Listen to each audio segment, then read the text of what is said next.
How goes it? I'm Wills Maxwell, and this is What Did We Miss? Here's the thing, between giving you constant weather updates and making you wonder, well, what's one more pet on a weekly basis, WWAY cannot report every story that happens. In this segment, these overlooked stories get the honor of being hastily summarized by a guy who's anxious to get back to catching Pokemon. A teenage clerk in Atlantic City foiled a robbery when he snatched the gun away from the robber. 17-year-old Afaj Ahmed was working at his family store when a robber came in with a bag with a gun in it, and he placed it on the counter and then demanded all of the money. Yeah, he just put the gun down on the counter as if he was asking Afaj to ring it up. The clerk quickly noticed that this dude is not good at robbing people. Usually they point the gun at you, right? And I'm like, well, what is he doing? And then that's when I see the gun on the table. I'm like, what, he's still trying to rob me like this? I love the indignation in his voice. He is insulted by how bad this robber is. It's as if it reflects poorly on him. You know, I'm over here trying to be a good clerk, and you don't have the decency to point the gun at me when you rob me? Ahmed quickly snatched the bag with the gun off the counter, which prompted the robber to take his mask off and apologize. He said he was just joking. Some advice: any joke that involves an actual gun is not a joke worth trying. Any joke that involves a gun that you pull the trigger and the word bang pops out, still a risky joke, but it might be worth it.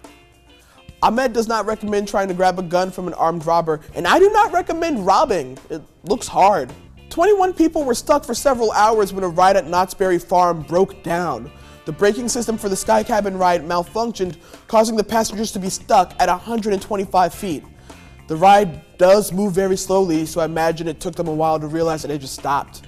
Firefighters rescued everyone by rappelling down into the ride and then slowly rappelling with each passenger one by one until they were on the ground. This makes me sad because there was that one person who didn't even want to go to the park. They had to be convinced to come. They hate roller coasters. Their rides make them nervous. And all day they've been avoiding going on anything. Finally, their family says, let's just go in the Sky Cabin. It's just a sightseeing ride. We'll go up and we'll be back on the ground before you know it. Then they went on and ended up having to rappel down the side like they were John McClane with that fire hose. For that one person, you can call me Shaka Khan because I feel for you. Two thieves stole an ATM in Texas using a skylift and a U-Haul truck. They completely knocked over the ATM with the skylift, then lifted it up. Then they loaded it onto the U-Haul and took off, leaving the skylift at the scene. It's frustrating to me that this plan worked. This feels like something the Fast and the Furious screenwriter would come up with and then go, nah, that's too unbelievably stupid. Somewhere is a post-it note that has scribbled on it, Step 1, steal U-Haul and skylift. Step 2, pick up ATM with lift. Step 3, party. Someone wrote that post-it and then got to realize it. How did they come up with this plan? Were they like, man, we need that ATM, and then saw a kid playing with his toy trucks and a light bulb went on? Man, those guys are going to feel so silly once they get the ATM back to their place and realize that neither of their debit cards work on it.